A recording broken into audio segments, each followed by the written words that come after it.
Ah, mon ami, garçon ou fille, ne vends pas ton âme pour le luxe, pour la célébrité, pour... Non. Tu dois savoir que dans les mondes des ténèbres, dans les mondes invisibles, là où le diable trône, la richesse ne vaut rien. Ne vaut rien. Tu vas voir les gens, par exemple, des documentaires où on regarde les filles qui vont à Dubaï faire n'importe quoi. Ne crois pas que c'est gratuit, non. L'argent, si on te fait faire des choses comme ça, c'est le diable qui demande à ces riches-là. On dit, mais pour que je te donne autant, pour que je bénisse, enfin je bénisse, pour que je fasse avancer ton business et tout, tu dois me donner autant d'âmes. Ces filles-là ont des âmes brisées, ils vous diront pas. Ils vous diront pas, ils vont vous montrer, ça me fait toujours mal. Une personne que Dieu a créée, qui a le souffle de Dieu, mais qui croit que sa valeur, c'est parce qu'il porte un sac de marque. Non, un sac de marque ne te donne aucune valeur. Ce n'est qu'un sac. Au jour du malheur, le sac ne t'apporte rien. Au jour de la détresse, le sac ne t'apporte rien. Oui. Nous sommes passés par Covid ici. Quelqu'un comme moi, j'ai fait Covid. J'avais attrapé Covid et j'étais asymptomatique. Mais en Occident, on ne te donnait rien. Donc tu vois vraiment que si tu n'as pas Dieu, c'est foutu. Quand on t'attrape avec Covid, on te dit juste rentre à la maison. Quand tu es encore fort, eh ben, on te dit rentre à la maison. Quand tu marches encore, on te dit rentre à la maison, va te confiner. Mon Dieu. Mais Covid, tu n'as que 2 ou 3 jours. Soit tes anticorps sont plus forts, soit c'est la maladie qui est plus forte. Et directement, tu t'affaiblis, tu tousses et puis tu es parti. Mais qu'est-ce qu'on te dit de rentrer, on ne te donne rien, tu fais comment? Mais heureusement, on avait des amis de l'Afrique et tout qui nous donnaient la chloroquine. Mais bon, c'est pas vraiment ça, mais la grâce de Dieu a été là.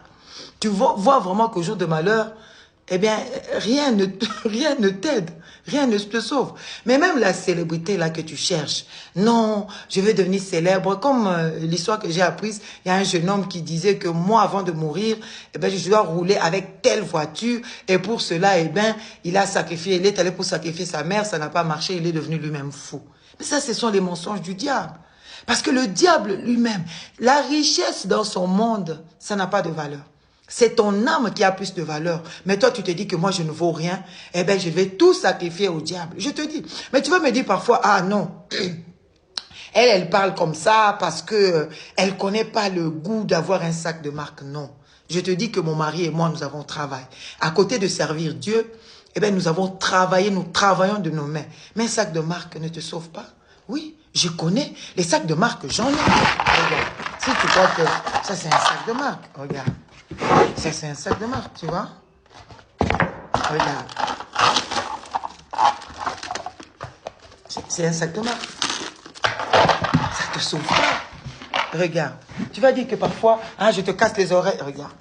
Ça, c'est un sac de marque. Mais c'est pas ça qui vaut mon âme. Non, je ne peux pas vendre mon âme. Tu ne peux pas vendre Regarde. Regarde.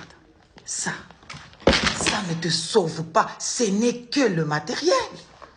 Mais ton âme est plus précieuse. Lisons dans la parole de Dieu dans Genèse 14, 21 à 24. La Bible dit ceci. Le roi de Sodome dit à Abraham, donne-moi les gens et garde les biens matériels.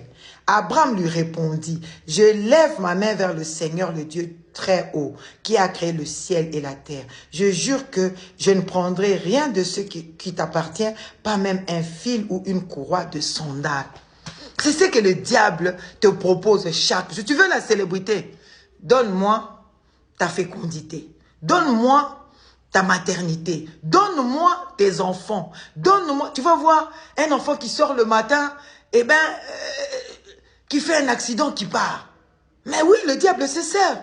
Parce que la matière, pour lui, dans le monde des ténèbres, ça ne compte pas. Mais toi, tu te dis, je veux à tout prix. Eh bien, je veux, les amis, à tout prix. Mais je te dis que tu peux avoir autant de sacs possibles. Ça ne te donnera pas la paix.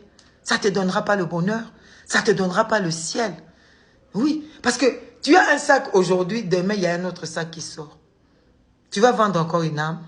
Attention, attention. C'est vrai, Dieu honore le travail.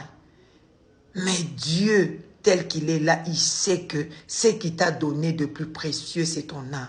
Comme j'ai parlé de Covid, là, quand tu n'as pas même pas en bonne santé, quand tu n'es pas en bonne santé, quand tu es malade, quand tu es affaibli, qu'on te donne même le sac, là, si tu vas sentir même que ça vaut. On va t'emmener même un plat qui coûte, je ne sais, 1000 euros, 1000 dollars, 1000 euros, 2000 dollars. Ce plat-là n'aura même pas de goût. Mais quand tu es en bonne santé, là, la santé, c'est Dieu qui donne. Que tu vas sentir que oui, ça va. Mais les amis, soyons intelligents. Ne nous laissons pas séduire. C'est comme aujourd'hui, le texte que nous venons de lire, le roi de Sodome. Il était roi. Il avait perdu la guerre face aux autres rois. Il a été vaincu. Abraham est venu le libérer. Eh bien, il propose à Abraham de faire un pacte avec lui et il va donner toutes les richesses à Abraham, qu'Abraham lui donne des hommes, qu'Abraham lui donne le sang, qu'Abraham lui donne des humains, les âmes. Abraham a dit quoi? Je refuse. Est-ce que si c'est ton cas, tu vas dire non? Il faut refuser l'offre du diable et tenir ferme. Le Seigneur a toujours le meilleur pour nous, ses enfants. Ne sois pas séduit par telle à telle chose. Non. Du reste, c'est sa vie. C'est sa vie. Toi, tu as la tienne. Sois heureux ou heureuse avec ta vie. La célébrité que tu cherches, là, même si tu as le plus célèbre de tous les hommes, c'est Jésus. Il ne passe jamais. Tu connais l'inventeur de l'iPhone, Steve Jobs? Il a déjà disparu. Il n'est plus là. Il y en a beaucoup qui disparaissent. Mais il y en a aussi, hein, nous qui restons, eh bien, soyons fermes. Restons dans la crainte de Dieu. Marchons avec Dieu et sachons que, eh bien, tout ce que nous pouvons avoir dans ce monde ici, eh bien, n'est que passager. Ce sont les choses invisibles qui sont éternelles. Et affectionnons-nous à ces choses-là. Attachons-nous à ces choses-là. Que Dieu nous bénisse.